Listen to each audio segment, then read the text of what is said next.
जादुई जिन्न का अनोखा तोहफा। बहुत समय पहले की बात है। एक छोटे से गांव में राजू नाम का एक लड़का रहता था। राजू बहुत होशियार और दिल का साफ था, लेकिन उसका परिवार बहुत गरीब था। वह जंगल से लकड़ियां लाकर बेचता और अपना परिवार चलाता। एक दिन जंगल में चलते चलते राजू को एक पुराना चिराग मिला। यह चिराग धूल और मिट्टी से भरा हुआ था, लेकिन देखने में बहुत खास लग रहा था। राजू ने सोचा, शायद इसे साफ करके बेच दूं तो कुछ पैसे मिल जाएं। उसने चिराग को कपड़े से रगड़ा। जैसे ही उसने चिराग को घुमाया, अचानक धुआं उठने लगा और उसमें से एक विशालकाय जिन्न निकल आया। उसकी आंखें चमक रही थीं और उसकी गूंजती हुई आवाज आई, जो हुक्म मेरे आका, बताइए मैं आपकी क्या सेवा कर सकता हूँ। राजू आश्चर्य और डर से पीछे हट गया, लेकिन जिन्न ने मुस्कुराते हुए कहा, डरो मत, मैं तुम्हारा सेवक हूँ। अपनी 3 इच्छाएं मांग सकते हो। राजू बहुत भूखा था।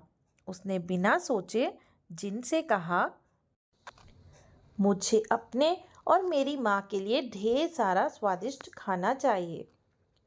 तुरंत जिन्न ने अपना हाथ घुमाया और सामने सोने की प्लेटों में गर्मा गर्म खाना आ गया।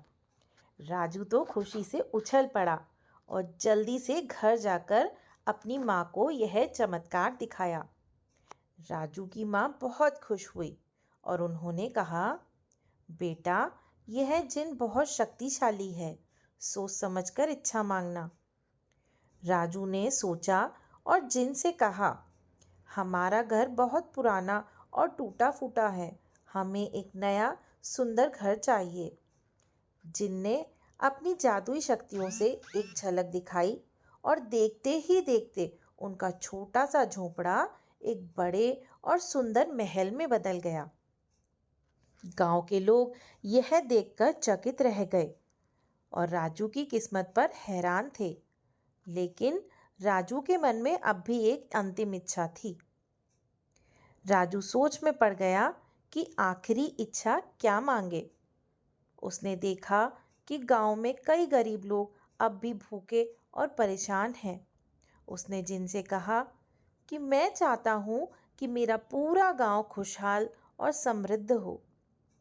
जिन्न कुछ पल चुप रहा, फिर उसने मुस्कुराकर कहा, तुमने अपनी आखिरी इच्छा बहुत अच्छे मन से मांगी है, इसलिए मैं तुमसे बहुत प्रसन्न हूँ। जिन्न ने हाथ घुमाया और पूरे गांव में खुशहाली आ गई। लोगों को अच्छा खाना, नए कपड़े और अच्छी नौकरी मिल गई। खेतों में फसलें लहलहा उठी। हर घर में हंसी खुशी छा गई।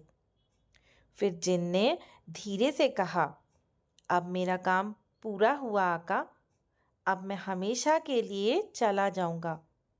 लेकिन याद रखना, सच्ची खुशी बांटने में है।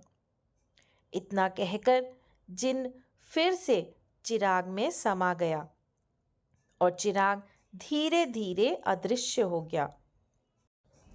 राजू को जिन्न ने सिखाया कि खुशी और धन बांटने से बढ़ते हैं। उसके नेक दिल की वजह से पूरा गांव खुशहाल हो गया और राजू को सबने राजा बना दिया। वह अपनी बुद्धिमानी और दयालुता से सबका ध्यान रखता और कभी भी स्वार्थी नहीं बनता। तो फ्रेंड्स, अगर आपको मेरी स्टोरीज पसंद आ रही हैं तो जल्दी से जाके मेरी वीडियोस को लाइक कीजिए, ज़्यादा शेयर कीजिए, कमेंट कीजिए और बेल आइकन प्रेस करके मेरे चैनल को सब्सक्राइब कीजिए, जिससे मेरी लेटेस्ट वीडियोस का अपडेट आपको मिलता रहे। Thank you.